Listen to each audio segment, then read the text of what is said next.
Sakit ya? Kepemimpinan Menhan baru ini. Bagus. Beliau profesional, karirnya cukup untuk tahu masalah segala segi pertahanan. Dan ini adalah alma mater saya, sehingga saya datang. Alasan datang ada alasan khusus nggak Pak? Hah? Ada alasan khusus datang? Saya alumni sini kan? Alumni sini ya? Sebelumnya sudah pernah berkomunikasi dengan Menhan baru? Oh, sudah sering.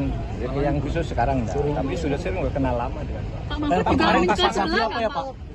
Pasangan Mahfud sama Ganjar nggak datang kemarin Pak? Itu kan rame di medsos. Enggak, saya sudah mau datang tapi terus saya masih sakit. Pak, PR pertama untuk Pak Syafri apa ya Pak? PR pertamanya untuk Pak Syafri di pemenangan. Wah, Pak Syafri udah lebih tahu kan, sudah disusun oleh tim ya.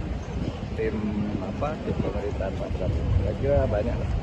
Berarti sosok Pak Syafri itu sosok yang tepat ya untuk melanjutkan Pak Prabowo di pemerintahan. Iyalah, pastilah dipilih oleh presiden itu pasti memenuhi syarat minimal yang dibutuhkan. Untuk kedepannya hubungan sipil militer menurut Pak Mahfud memiliki seperti apa sih Pak? Menurut saya sipil militer ya tidak perlu dipertentangkan karena itu ada fungsi masing-masing. Militer punya fungsi sendiri untuk pertahanan, keutuhan ideologi negara kita, sedangkan sipil itu juga sama tetapi dari sudut-sudut yang lain.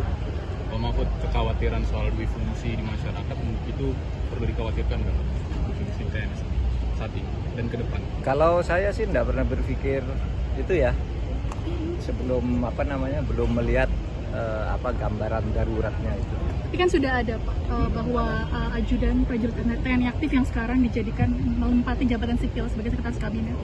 Oh, sejak dulu banyak. Kan ada beberapa di undang-undang itu kan yang dibolehkan ya. Tapi untuk Seskap tidak ada Pak untuk undang-undang TNI. Ya mungkin baru pertama ya. Ya tahu nanti kan ada. Biarkan bekerja dulu menurut saya. Pak, soal yang kira tadi Pak Prabowo mampu menghandle ini. Pak, soal postingan Instagram Pak, yang Pak Yandri Pak. Gimana Pak? Apa itu? Yang kritikan Pak Mahfud ke Pak Yandri. Saya tidak tahu apakah itu betul. Tapi kalau betul, makanya saya bilang kalau benar itu salah, melanggar etika birokrasi juga. Ya mudah-mudahan nanti segera diklarifikasi. Kan tidak boleh ya urusan pribadi, urusan tahlilan, urusan syukuran itu lalu menggunakan kok menjadi stempel menteri. Karena itu berarti lalu menjadi tugas kementerian. Nanti kita tunggu aja lah. Tapi kalau itu terjadi mudah-mudahan tidak terjadi lagi. Terkait dengan pernyataan Pak Yusril yang sebelumnya menyatakan bahwa peristiwa 98 bukan termasuk pelanggaran HAM berat. Padahal ketika di zaman Pak Mahfud memimpin tim untuk memberikan rekomendasi kepada Presiden penyelesaian pelanggaran HAM secara non-yudisial, 12 pelanggaran HAM diakui termasuk 98. Itu bagaimana Pak Mahfud? Gini, yang menyatakan menurut undang-undang ya, menurut TAP MPR, pelanggaran HAM berat itu harus diselidiki. Sesudah diselidiki ada 18 pelanggaran HAM berat. 5 sudah diadili. Ya, tapi 34 tersangkanya itu bebas semua. Jadi yang boleh menyatakan pelanggaran HAM berat itu terjadi atau tidak terjadi tentu bukan Menkumham. Yang boleh mengatakan itu hanya Komnas HAM menurut undang-undang. Nah, kalau Komnas HAM keliru dalam menyimpulkan itu nanti perlu dikomunikasikan dengan Komnas HAM.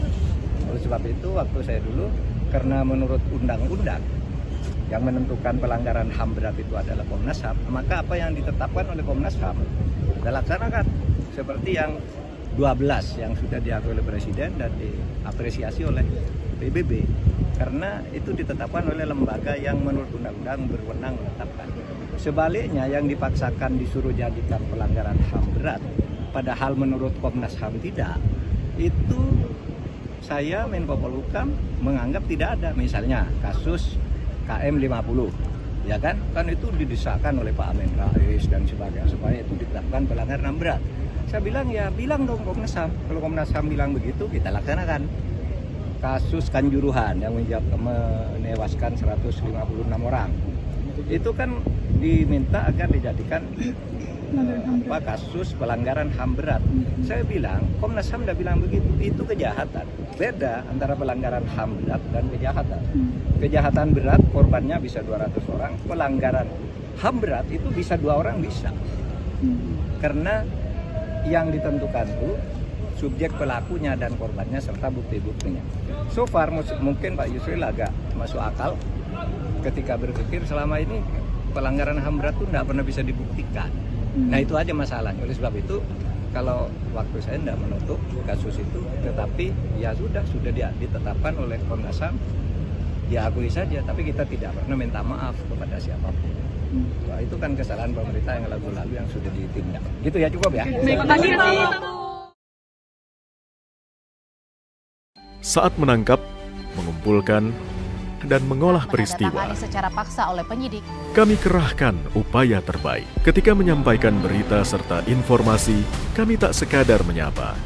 Ada referensi, aspirasi, juga inspirasi yang menjadi misi. Sapa Indonesia di Kompas TV. Independen, terpercaya.